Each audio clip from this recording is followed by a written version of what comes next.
Hello, everyone, and welcome back to the Knockout Podcast, episode 46. Welcome back. We are greeted with UFC 258 in our rear view mirror, and we've got that to look back on. Which, in terms of the main event, I think Gilbert Burns did his best to drag a fun fight out of Usman, which we'll touch upon. And actually, in terms of fights on the main card, I thought there was some fun fights. Certainly not a high profile pay-per-view, but one that certainly gave us some fun moments. We will also look towards Blaydes versus Lewis, which I feel like we previewed previously. Was there an issue with COVID, I want to say? Yeah, this fight was scheduled before, but I can't remember when. A while ago. I think it might have been when Blaydes fought Volkov. I want to say that. Yeah, which was June. Maybe it feels like it was later than that. Yeah, a while ago. But we've got a right. So it was the headliner for. It was meant to be the headliner for Smith versus Clark. Oh yes, because that was a terrible card. Yeah, and that was in November. So yeah, not too long ago. I think I remember it now. I remember we previewed it. We were like, this card is bad. Blaydes-Lewis is the only thing to talk about. And then like an hour after we recorded, and it was it was like Blaydes has got COVID or Lewis, whoever it was. Yeah. So hopefully that doesn't happen again because two of the other fights are old heavyweights. You've got Phil Hawes, who I think fought on the Khabib Gaethje card and was in action for all of 30 seconds. You've got a women's bantamweight fight in there. And then you've got sort of like a sort of rogue outside the rankings featherweight fight. It's not the best, so we're probably just going to focus on the main event. But we'll pick out some perhaps other fights that could be quite fun. But we'll start with 258. We may as well start at the top because that was obviously the main talking point coming out of it. Kamaru Usman defeating Gilbert Burns, third round TKO, but certainly not without his problems.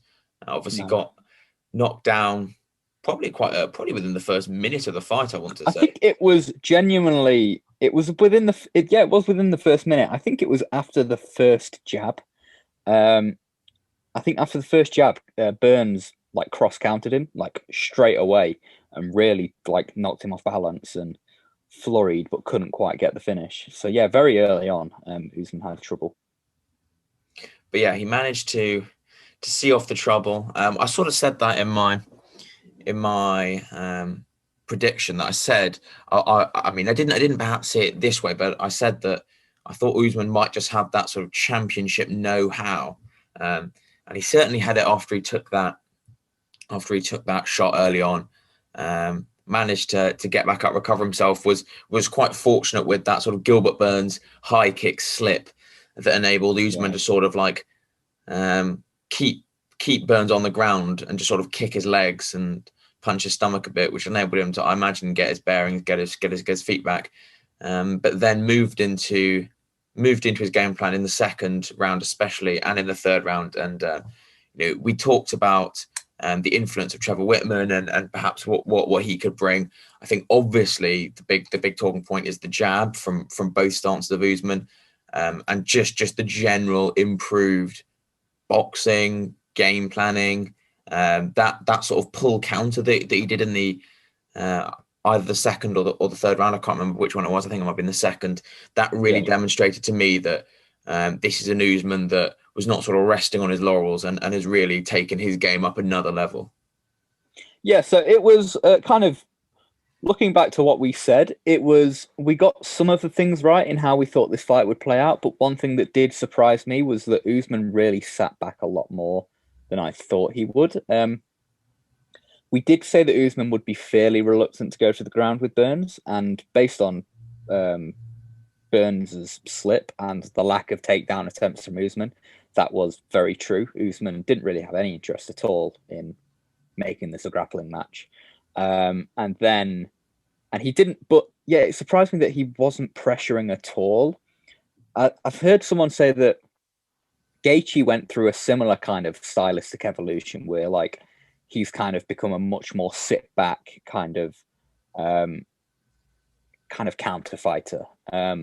And someone made like an interesting point that maybe in kind of like for Whitman, that's his ultimate idea of what the best kind of fighters are, which Whitman being one of the best coaches, that even for him maybe is like one of his weaknesses or like a limitation of Whitman's coaching style, if that is indeed how he envisions kind of the peak of being a fighter. Because I don't think it particularly suits Usman well. I think Usman needs to be the one really kind of going after you and chasing you, even if he's not pursuing the takedowns that aggressively.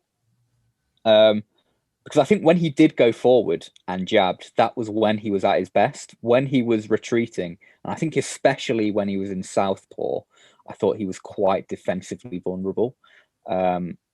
Like there were counter opportunities for Burns. Burns did a decent job kicking him as well, although he didn't get his kicks going as much as he did, say, like against Woodley.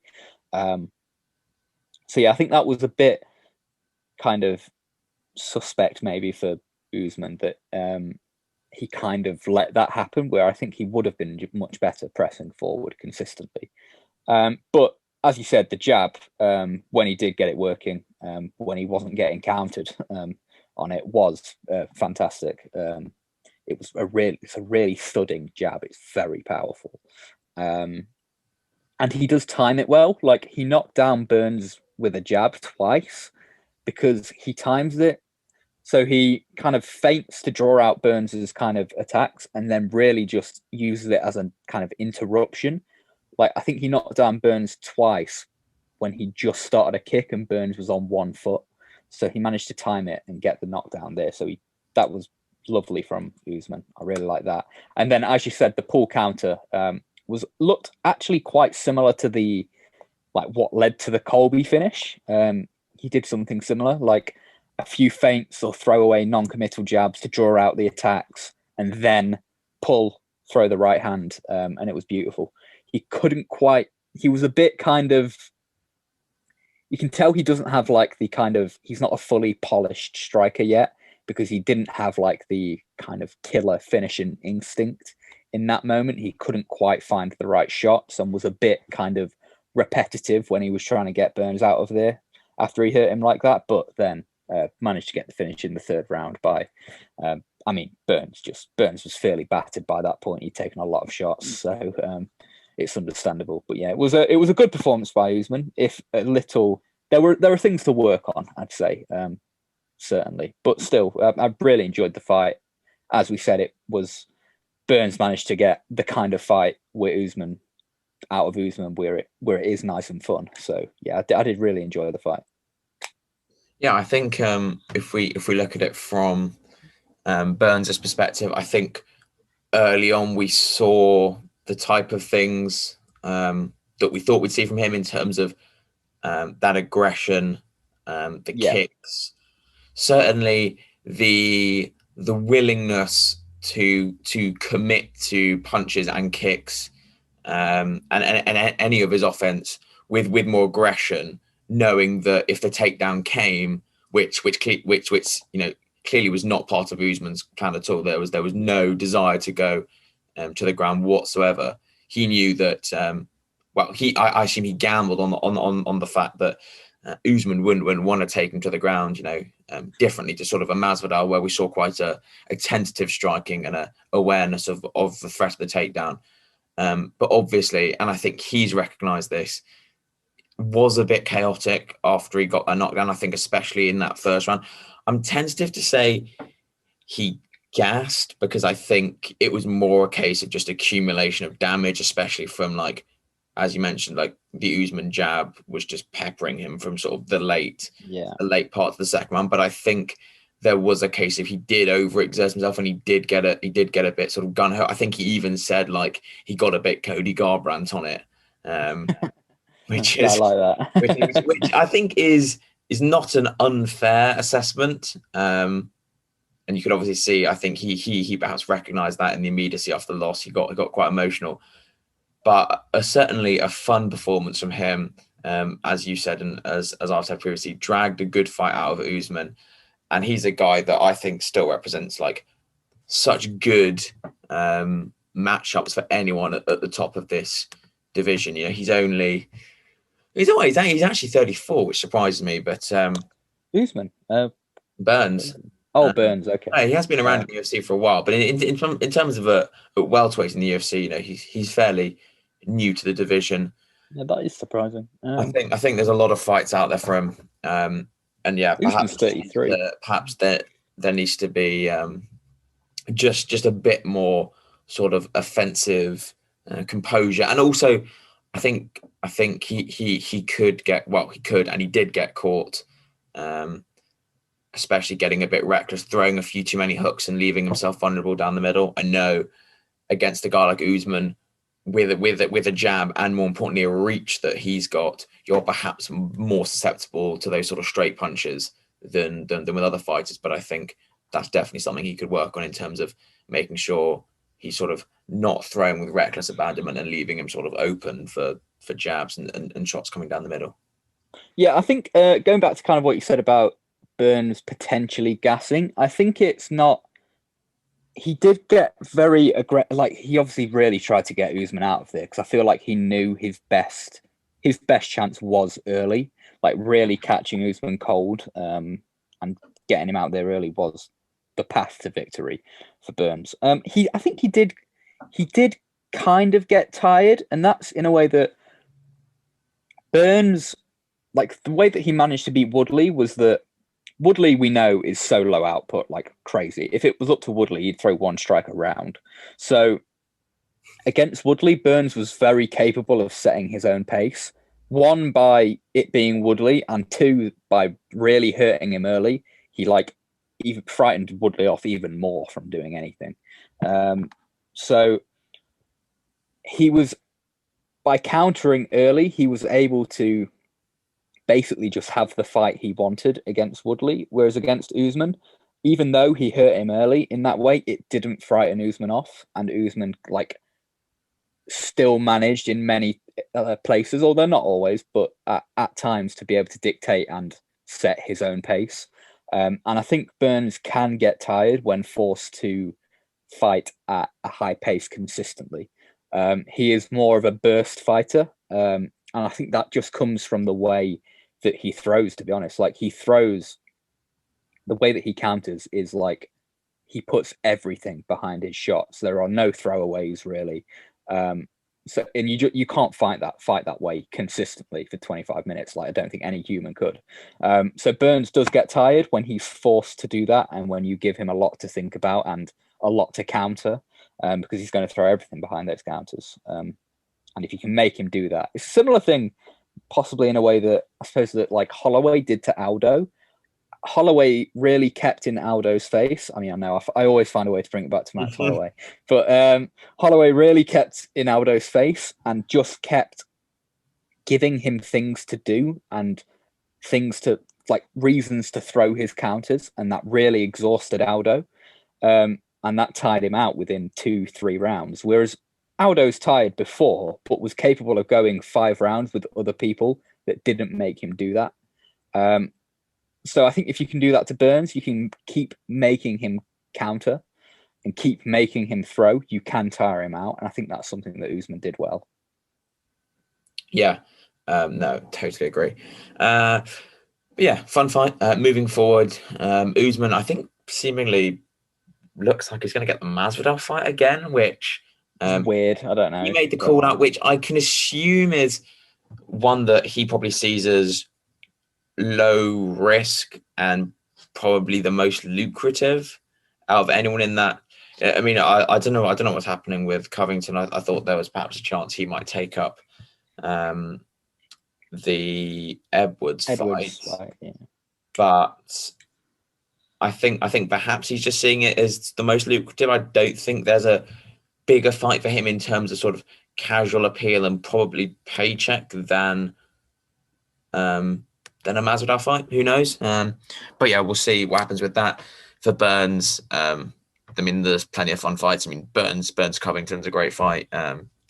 Burns Wonder Boy. There's plenty of fun fights out there for him. If we move down the card, We've got Co-Main, Alexa Grasso, Macy Barber. I know, Jack, you didn't catch much of this, but I thought, to be honest, pretty tough welcome back in for Macy Barber after a year of being out with injury. Alexa Grasso is someone who, I think this was only a second fight at flyweight, but has fought a lot of very decent competition at strawweight. You know, she's got fights against Tatiana Suarez, Carolina Kovacevic, Carlos Esparza.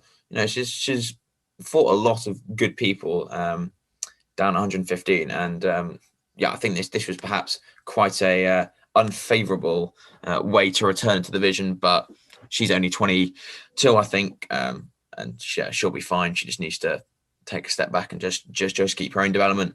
For Grasso, I think she probably could be someone who is a couple of wins away from a fight against Shevchenko.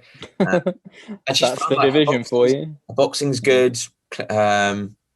Working the clinch is good. She seems like she's big enough for the weight. I'm not. From what I did catch, which was the first round of this, because I was halfway through it as we started recording this podcast. So from what I did catch, I was kind of surprised by how strong Grasso looked in the clinch. I thought Macy Barber would be able to kind of have a way with her there. Barber's very big and quite physical, but I think Grasso did look quite strong there, so that's encouraging at least. Yeah, she's certainly someone to look out for. As someone who could potentially drag a fun fight out of Shevchenko, but we'll see. Gastelum, Heinisch, Ricky Simone, two sort of wrestling performances. We sort of expected that from Simone. We saw a lot of his sort of trademark reactive double legs, but Gastelum not so much. But returning back to that sort of wrestling foundation that he used sort of in his earlier career, and yeah, both picking up solid unanimous decision victories. Yeah, the Simone one was pretty much exactly what we said. Like he does time like his double legs very well, and even I remember against Hani Yaha, there was one takedown he did where he just like ducked under and just shouldered him like in the chest and just like bowled him over. So he does hit kind of like reactive takedowns very consistently, and I do like that. And I also like that he kind of mixes that in with kind of body shots. So like just the level change, he'll mix in the level change with the takedown, the level change with the body shots very nicely. So I really like Ricky Simone just for those two kind of cool things that he does. So yeah, I enjoyed that fight. I thought it was a lot of fun. Kelleher, we said that the main threat was probably the guillotine, but it didn't really. It was never present really. Ricky Simone just did what he wanted, and it was a good fun fight. And yeah, Gastelum, this was quite a funny fight, I thought. Like, Gastelum's chin is just insane. He got flying kneed fairly cleanly twice, and then just picked up Ian Heinisch and slammed him straight away after. I was like, I just thought that was Ian Heinisch can't catch a break. Like pretty much any other middleweight in the division, and that's lights out. So yeah, he's just unlucky that he got that against Kelvin Gastelum. But other than that, yeah, Gastelum putting on a fairly wrestle-heavy performance, which is surprising against Heinisch, who's normally very resistant to that. And I was surprised that Gastelum was the man to kind of undo that in a way. Yeah, fairly decent performance from Gastelum and a good performance from Simone. No, agreed. Elsewhere, well, I guess the final one of the main card was very much a come from behind victory for the Cuban Missile Crisis, Julian Marquez. He's been in sort of the news for his bizarre sort of interactions with Miley Cyrus, which I'm not really sure exactly what's going on, but a fun win for him, and certainly given the amount of time he's been out of the octagon, I'm sure that felt pretty good to get a win like that in that manner. Yeah, I thought that was. I quite enjoyed this fight. This was like Pitolo opened up kind of how, like, Maki Pitolo is, like, I don't know, he's good. I really enjoy watching him. He's always fun, but he's on a 3-fight losing streak, which is not good.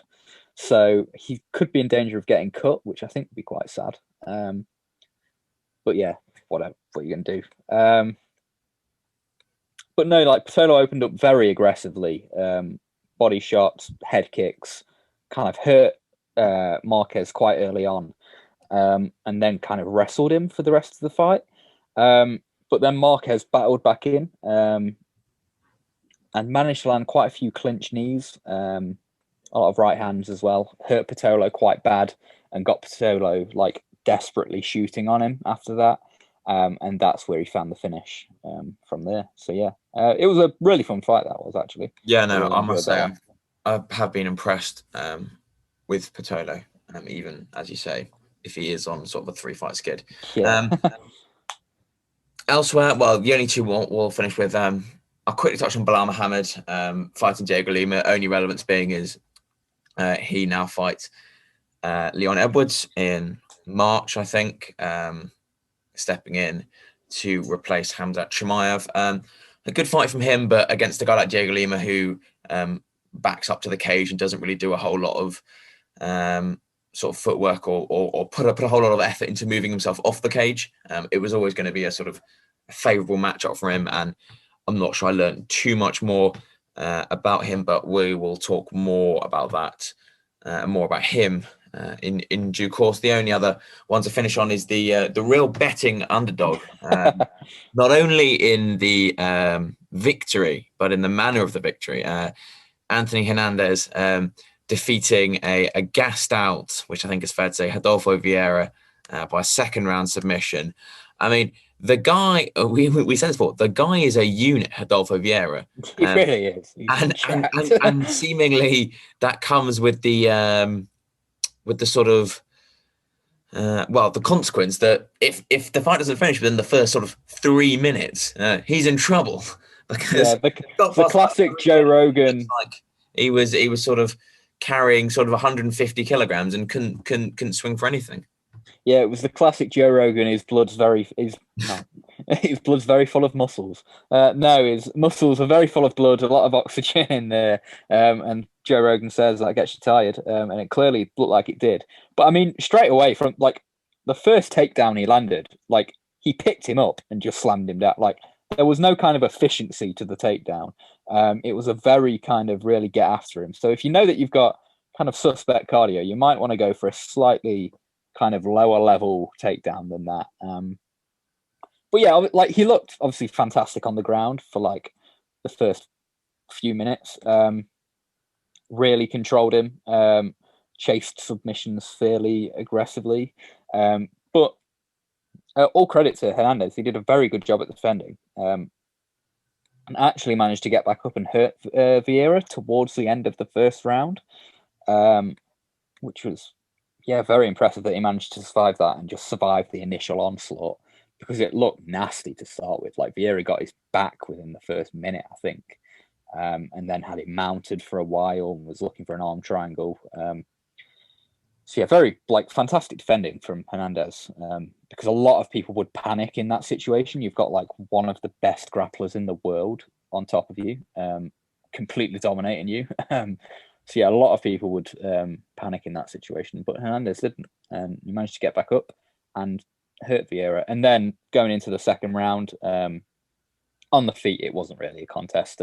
Everything Hernandez threw was really dinging Vieira very cleanly.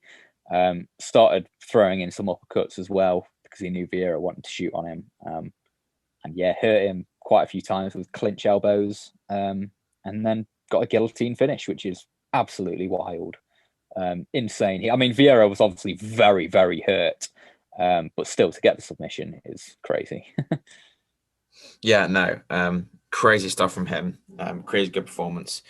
And yeah, for Rodolfo Vieira, I didn't really know. Just stop that blood pumping around your muscles, because it's not going to work well for you. I mean, yeah, he's obviously still got the BJJ skills to fall back on, and as you say, perhaps on another night he ends up getting that submission. But there's clearly a massive cardio issue that needs to be addressed, because you just cannot be a fighter that can't go more than 3.5 minutes at a high tempo, because people much better than Anthony Hernandez and people of the ilk of Anthony Hernandez will survive your opening sort of submission threat and then just pour onto you, as Hernandez did. But much to work on. But again, he's sort of early in his career, even if he is, I think quite an old dude. I know he's only 31, so there's time. But yeah, that was UFC 258. A fun card. Some good fights in there. A good main event, which is always what you want. If we move to not 258, we just had that. If we move to Blaydes versus Lewis, which is coming up this weekend, I mean, there's not a whole lot that is drawing inspiration. I know. We said we'd give it a week to sort of fester, and perhaps we'd come back with more positivity. I mean, if I'm looking at the card now, Drakkar Close Luis Pena does look like a fun fight. Drakkar Close is coming back from what I think I can only describe as an absolute slobber knocker against Benil Dariush. That's the only time I've heard that phrase. That was a cracker. On the main card, I mean, Tom Aspinall is a British fighter, and he did knock out. I can't remember who was the name of the fighter. He knocked out early doors. I don't know if I've actually seen Aspinall fight. He knocked out Jake Collier with essentially the first fight with the first punch he threw in his debut, and then beat Alan Baldo, who for all means, or for all intents and purposes, I should say, was a light heavyweight stepping up. So I didn't really take much from that. One, we always say with Arlovsky, anyone with any hype goes in to face Arlovsky and just sort of ends up, getting sort of put in their place. Philip Lind and Tanner Bosa, his two last victims. Arlovsky is the heavyweight kind of litmus test. If you need to be able to beat him very convincingly for me to be kind of excited about you going forward at heavyweight. You sort of you've got a bad fight with him. Is your opening sort of boss, if that's and then that sort of cracks you into the rankings, or maybe just outside the rankings, and then you've got for however long he's still around, sort of a JDS or an Olynyk, which is like welcome to the elite members club, aka the top 10. That is they are the kind of litmus tests at heavyweight. So you need to be able to do good work against them, otherwise you're maybe not the best. Elsewhere on this card, we've got Phil Hawes versus Naseem Imavov, who I can't say I've seen a whole lot of either. I think Hawes debuted rather on the Nurmagomedov Gaethje card. There's not really too much to say about that. Olynyk coming up against Chris Daukaus.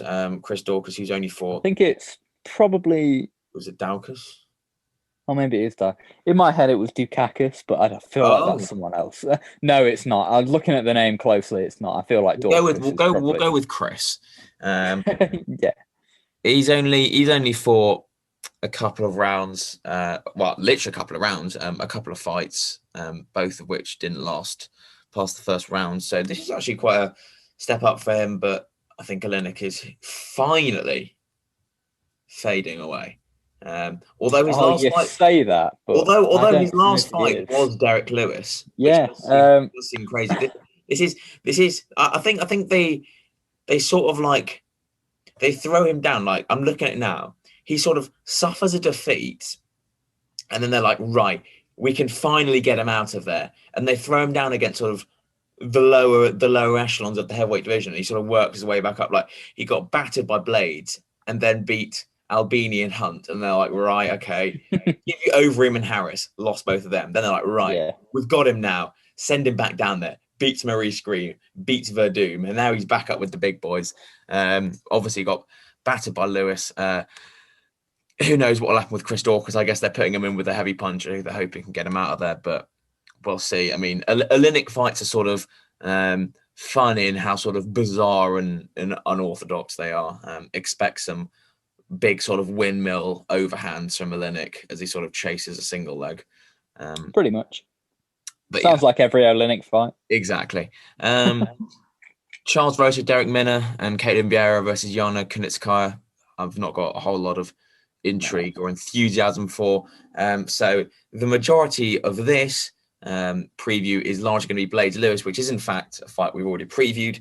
And to be honest, I think not a whole lot has changed from our initial preview of that? I don't know. Actually, I feel like Okay. I can't remember what I said in the initial one, but I feel like I was fairly dismissive of Derrick Lewis. Thinking about it again, a little part of me quite fancies Lewis's chances in this. Okay. I know, like picking Derrick Lewis is like poison. You should never do it. Like, there's no reason to ever pick him. But there is just a part of me that thinks that actually kind of considering Blaydes in the Volkov fight, he did get tired. I just think, and he's not a huge finishing threat on the ground. I think that's probably, in my initial prediction, that's probably one thing I overestimated from Blaydes. I think I said that he'd be able to take Lewis down at will, which I still think he probably will for at least a long time. He'll be able to take Lewis down fairly consistently for at least the first 3 rounds, I think. But I don't know if he'll be able to finish him, which I thought maybe in my initial prediction I said that he would. And Lewis, even when absolutely exhausted, like can still kill any man alive when with just one right hand. So if Blaydes can't get him out of there, I feel like the 4th, 5th rounds could be difficult because Lewis will, even if he's on his back, is going to be kind of really fighting and like pushing and making Blaydes work, I think, in like not a very technical way, in a way that's going to exhaust Lewis himself. But still, I think that if Lewis is still there really late, and I think he might be, I think he's got a decent chance. I don't think you can count him out. So I don't know. There's a small part of me that like is telling me that Derrick Lewis is going to win this, and I can't shake it. Yeah, I think there isn't perhaps the submission threat. Blaydes, I think what we saw with the Lewis Cormier fight is that if you combine that top pressure with a sort of constant pursuit of a submission, then I think that's where you can see Blaydes where you can see Lewis tire out more. I wonder whether there could be an element of just sort of smothering from Lewis, and he'll just accept the takedown and perhaps to a large extent limit the damage. So I could see that possibly happening. I don't know. You've really put some doubts into my head. I think I can still see. I don't know. I like picking, as you said, like what happens in a Derrick Lewis fight is honestly, it's anyone's guess. Like you never know. I think also it'll be interesting to see how Blaydes comes out in the striking, whether we'll see Blaydes push forward and set the tone with the striking. He's been using leg kicks a bit more, set the tone with striking, push in, sort of back Lewis up and go for the takedowns in that sense. Are we going to see a more sort of lure Lewis in and sort of reactively get the takedowns? I'm not sure that's sort of Blaydes' style. I don't like see that's the thing. Like I think Blaydes is actually probably a better kind of shot takedown artist compared to like he's not much compared to DC, who's a better a more MMA kind of style of wrestling, despite being like an Olympian. Is a very kind of like cage kind of takedown style. And that's where Cormier was able to take down Lewis pretty much whenever he wanted, but some against the cage, some out in the open, whatever. I think that Blaydes will have more success out in the open, to be honest, just shooting doubles.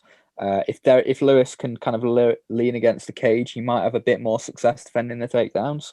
But yeah, going back to kind of what you said about the striking, and that's like this is also a weird thing. Is like Blaydes is clearly the better grappler, and to be honest, technically probably the better striker. But I still think Lewis might win, which in a way doesn't make sense. I've said that Blaydes is probably better everywhere, but Derrick Lewis just has those intangibles that he doesn't go away, really. Like, he's been finished a few times, but not frequently. And he gets tired, but he's still dangerous when he's tired. And so I don't know. I just can't shake it. Can't shake the feeling. But I could also, like, very much, and probably the safest bet would be a fairly strong domination by Blaydes for quite a while, and then maybe a finish. But there's always that chance with Derrick Lewis. Yeah, you really don't know. I think I will stick with Blaydes but you've imparted a sense of nervousness in that pick, where perhaps there was a bit more Good certainty about 10 minutes ago. We'll see. Hopefully, we get a fun fight out of it. What I don't want is sort of a tentative Blaydes, Lewis not throwing much, and then sort of like Blaydes just sort of leaning against him on the fence for 20 points. Hopefully, we can get something fun. Yeah. But we'll see. You never really know with Blaydes or Lewis or heavyweights for that match. Or just with heavyweights. But yeah, that's unless you've got anything else to mention, Jack. No, that's everything I can think of. Yeah, well, thank you everyone for listening. We'll be back next week to preview, to review hopefully some fun heavyweight fights, but that sounds rather hopeful as I say it. And we've got another heavyweight main event, because clearly we've not got enough. Although this one could actually be quite interesting. Rosenstruck versus Gan. You've got Ankalaev versus Krylov in the co-main, which is a fun fight. Munoz Vieira. Alexander Hernandez, Thiago Moises could be a fun fight. And still listed as TBC, potentially an opponent for Raoni Barcelos, or how please that. No, he was supposed to be fighting Sun Sao. I was just looking it up now as you were talking. There's been talk of a few people, but nothing as of yet. And you fear with a week to go, he might not be, but it's still down there. So you never know. He's a fun fighter, and hopefully he can get something together. But if not, there's still a good amount to preview there. And then after that, it is 259, which is looking good. And there's plenty to preview in that. But thank you everyone for listening. Stay safe, and we will see you next week. See ya.